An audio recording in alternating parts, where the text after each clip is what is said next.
Hi guys, I'm Freedom and this is Narc Free Formula. Thank you for joining me. Today I wanted to touch on the topic of fuel and what it means to the narcissist.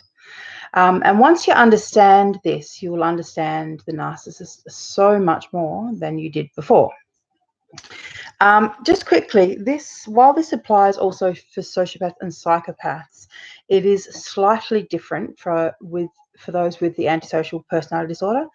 So we'll just, at this point in time, I just want to discuss narcissists and their need for fuel.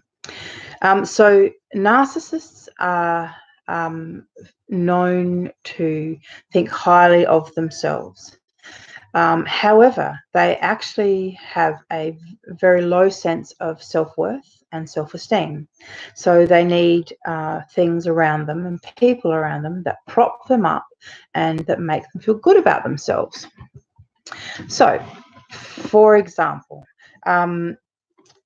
when you're in a relationship with a narcissist, first of all, it's not a relationship. It's, it's an interaction. They don't have any sense of commitment to you. They may do great grand gestures of commitment. You might have a beautiful ring. You might have gotten married. You might even have children. But the reality is none of those things actually stop a narcissist from doing anything that they want, whether it's a screw around on you, create an entire second life with a second wife or more, or just picking up and leaving. There is nothing at all that will stop them from doing whatever they want, whenever they want. So don't think that commitment means anything to a narcissist.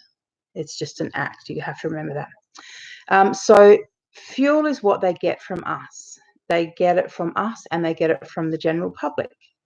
So we are, as a primary source of fuel, we are giving them, that kind of high quality level of adoration. We're looking up to them.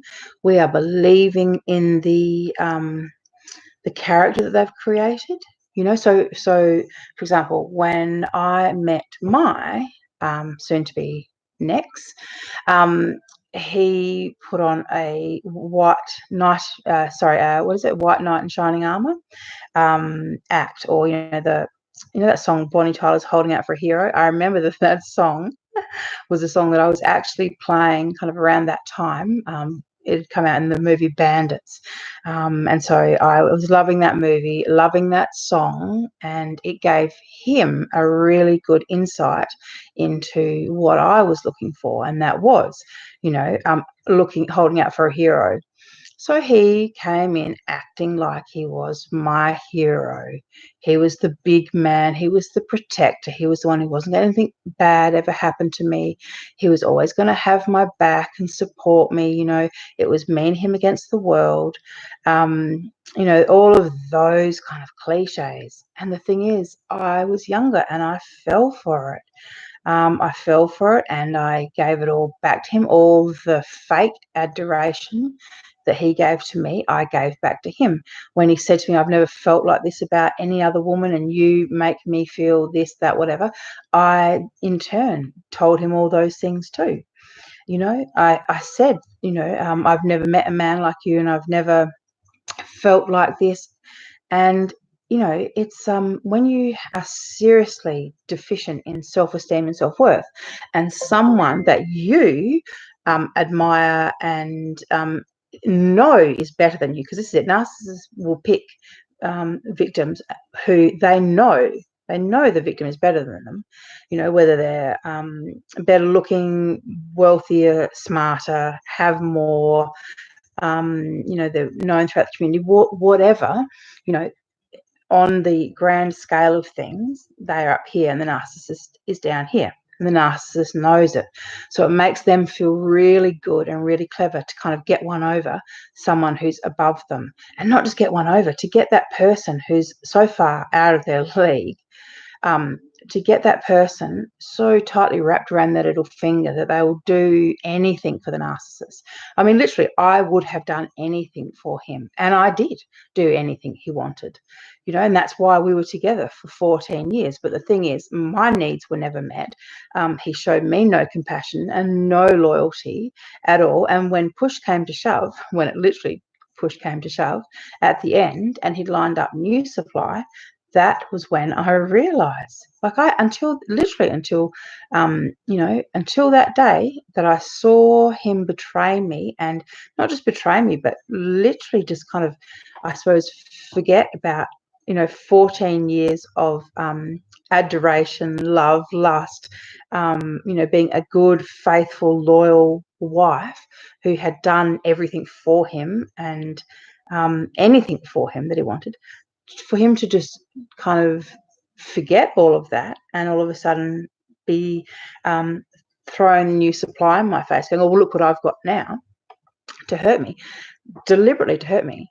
I mean, that showed me that he wasn't well, and it confirmed to me all of my suspicions that I had had throughout the years of my relationship, because I had always had this, inkling, this intuition, this instinct that was trying to tell me something, but I didn't know what it was, and I just ignored it because he was so clever and so good at what he did and does. He still does it. He does it to someone else now, though. And it's quite fascinating to be an observer, seeing him playing out the same character. So he's playing the hero for her. To see him play that out. I mean, there's variations on the theme, because it's, she has different likes, tastes, wants, whatever. So, he puts on that mask for her, but witnessing him playing out that role that he played for me with someone else is really fascinating. So 2 days before he and her were together forever, he was my soulmate, telling me that he would do anything for me to be, to go back to him. And then he's with someone else, so that's not healthy. That's not normal. And once you understand that they're not healthy and they're not normal, it makes it so much easier to walk away. Because when you realize that all you're there for is to prop them up and to fix up their low self-esteem and their low self-worth and to make them feel good about themselves, once you realize that, it's almost like, being a fluffer in a porn movie. I mean, I know that that's a really crass thing to say, but the reality is that is what we are doing. We're just boosting up a man's ego so that he can go out into the world and chat up other women or do whatever it is that he does when we're not around. And they do exactly that. Once you've gotten past the idealization phase, they will go into the devaluation phase, and all during that time they're actively searching for your replacement. You just don't know it. You're on a timer, you just don't know it. But anyhow, back to fuel. So they get fuel from a lot of different sources. Their primary source, so usually their wife or the woman that they've got at home, and then their secondary sources, which is, maybe their lieutenant at arms, their right-hand man. They always usually kind of have one of those kind of hangers-on. They usually, surround themselves with people who aren't as smart as them, who look up to them, who are easy to manipulate. There's a few kind of things, criteria that the people that come in their friend category will have. And same thing with the partners. They're looking for certain qualities in a partner. And critical thinking is not one of the qualities. They don't want anyone who's thinking too much about things. Anyhow, they get fuel from being admired, being looked up to, having people envious of them. So that's why they often, they will often have things that they display. So my ex, for example, used to put all of his weapons out on display so that whenever the boys would come around, they would all ooh and ah over his swords, and one big kind of, I don't know, homoerotic gab fest. It's really, when I look back at it now, it's really quite funny. But this is it. So they like people to think that what they have is the best. They like people to want to be them, to look up to them. They don't want people knowing who they really are and how riddled with self-doubt they actually are. That is something they just cannot bear. And so when you, as an individual, when you are fresh and brand, shiny, sparking new, you're giving them all the supply they want, because they are flattering you, they're telling you what you want to hear. They've already sussed out where your damage is, and that's their in. That is the way they get in to your inner kind of sanctum, I suppose, is they suss it out, find out where you're damaged, and then they, so for example, if you're lonely and if you've never had anyone, have your back, well, all of a sudden, you're now part of a twosome, an awesome twosome that goes everywhere and does everything together, and that works for people. However, in the future, what you're going to find is you're going to be left alone by yourself more and more while he's out doing God knows what with God knows who and doing your head in. But that is part of the devaluation phase. It doesn't happen at the beginning. At the beginning, it's all just good and it's all just lovely. They're mirroring back to you your awesomeness, your level of love. But during the devaluation phase, that is when not only will you start to, challenge them maybe or question them, or just the newness will wear off. Even that in itself, they've figured you out. You're not as interesting as they thought they were, that once that's worn off and you're not giving them, you're not gushing fuel, so then they have to get it in other ways. And the other ways that they do it are through being cruel, starting fights, wounding you, damaging you, making you insecure and paranoid. Like, they know that they're making you insecure. So, for example, when they're talking to the ex-wife behind your back, and and then when you say, "Oh, have you spoken to her recently?" and he says, "No." Knowing full well that he left his phone out with her number on the top of the screen or whatever. Like, they know what they're doing. They play these little games because they love knowing that you're driving yourself crazy, trying to go through his cell phone, trying to figure out what's going on, that you're trying a little bit harder, to please him, to make sure that he's happy because you don't want him to go back to the ex. Like, they know what they're doing, and all they're doing is just trying to get you to be gushing supply. They don't mind starting fights, as long as you don't go silent on them. They will say whatever it takes. When I used to argue with my ex, he would say the most horrible things, really fucked up and horrible things, kind of things you just don't say to someone that you love, right? Hoping that I would turn around and say, well, yeah, fuck you, whatever back. But I didn't, because that's not who I am. When I love someone, I don't try and damage them and hurt them. But that's not his MO. When he's with someone, he just wants the supply. So he just wants to damage them. He wants to see them crying, looking up at him with tears in their eyes, begging and groveling and, apologizing. That kind of thing makes him feel like $1,000,000. Like I say, God amongst men. So powerful. And look, he treats you like shit and you still take it. How good must he be? Like, anyone with an ounce of self-esteem would have walked out, but you just keep sucking it up, and he loves it. That makes him feel so good, but he hates you for it, though, just so you know. Don't ever think that that he sees it as a sign of your love or your loyalty. He just sees it as a sign of your weakness and your pathetic lack of self-esteem. And then when it comes to the devaluation and discard phase, he will throw it back in your face. When he finds someone to replace you, and he will, because it's just a matter of time. When he finds someone to replace you, he will drop you. He will drop you so quickly your head will spin, and all of your tears and all of your groveling, none of that will have any impact whatsoever, because he just doesn't care. He will literally just look at the mess that he has made you And don't forget that he's made you into this pathetic shadow of your former self. He will look at you with such disdain and disgust at how pathetic and weak and low you've let yourself become. And he won't think twice about moving on to a new victim who's got, vibrant, fresh blood. I mean, they really are quite parasitic, like vampires, and not good vampires either. Just ones that will literally suck the life out of you until you fall down in a lifeless heap on the ground, and then they will leave and go find their next victim. And that is all your life will be worth.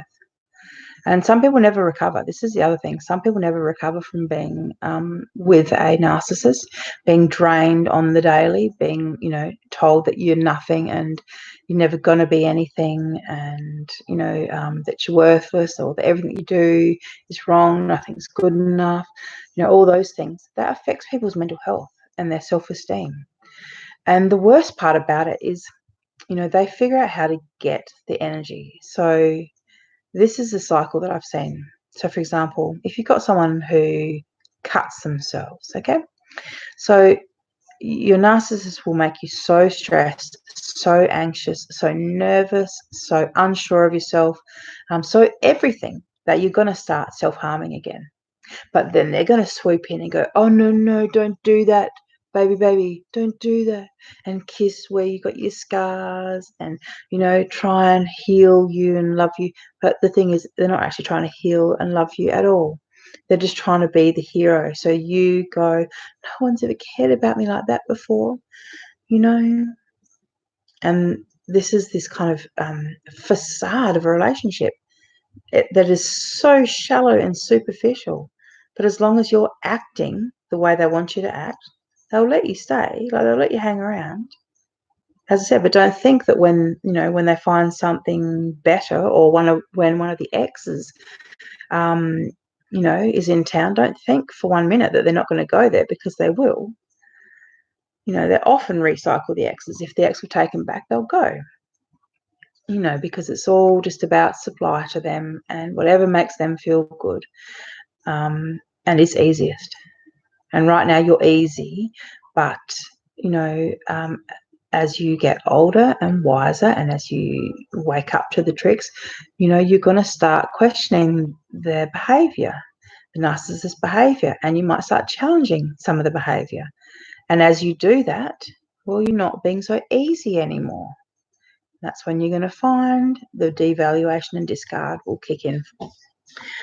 So unless you like living like an appliance, and being loved as much as he loves the washing machine, unless you think that is all you are worth, then I suggest you start making plans to get yourself narc free, because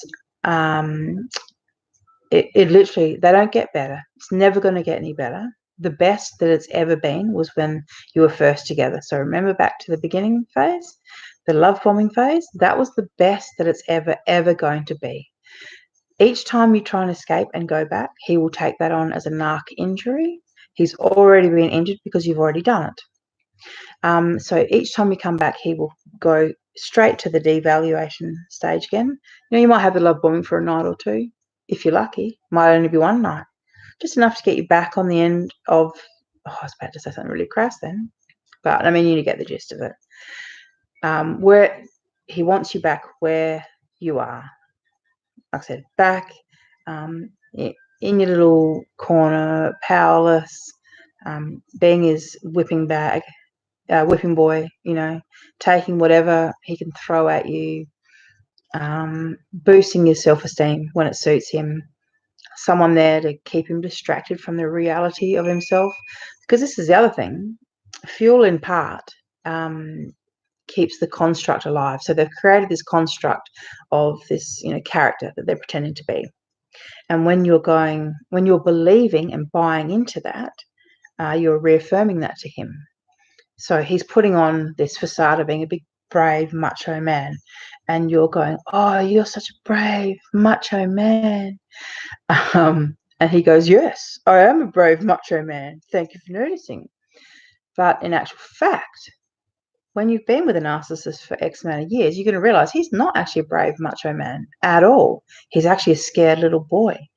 And when you realize, when you see what's going on underneath the mask, if you actually say, oh, you're not that brave, are you? What are you scared of? Oh my God, now that is when you're going to get a rude shock. Because healthy people try and help other people, grow through their stuff. And, asking someone what they're scared of is an okay, an acceptable thing to do in a relationship, but not in a relationship to a narcissist, because what it means is you're saying, I don't believe the facade. I don't believe the mask. And once they realize that you know who they really are, they have to get the hell away from you, and fast. Okay, because if you start telling people, then everyone else is going to know who they really are, and they're going to lose their grip. Okay, and this kind of emptiness that they feel inside themselves, it takes a lot of energy to fill it. It really does. So, they need people to be looking at them like the brave macho man that they are. They need people to be going, oh, look at his car, it's amazing. Wish I had a car like that. They need that. They don't want people looking at him going, oh, that's that.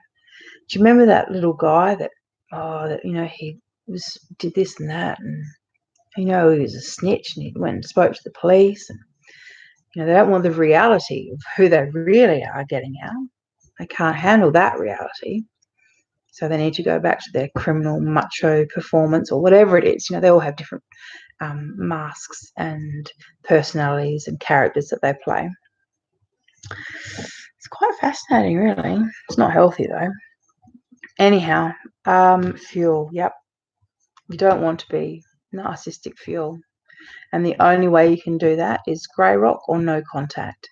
So if you're going to go grey rock, that means while you have to, first of all, once you've realised that you're with a narcissist, you have to start making plans to leave, because they're not going to get better. It's not going to change. Okay, it's just a matter of now of how many years do you actually want to waste. Okay. So once you've made the decision to leave, you might have to do what I did, and that was stick around for a little while.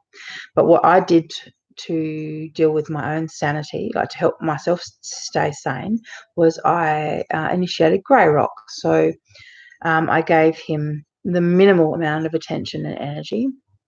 I did things like I let myself go, and didn't put makeup on when I was around him, and didn't shave my legs, and just kind of did things so that I didn't draw any attention to myself.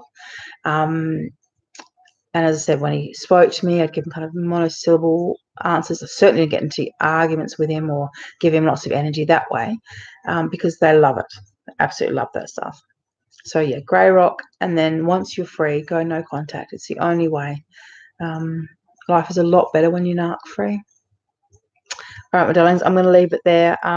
H.G. Tudor is the only narcissist, I think, that is worth listening to.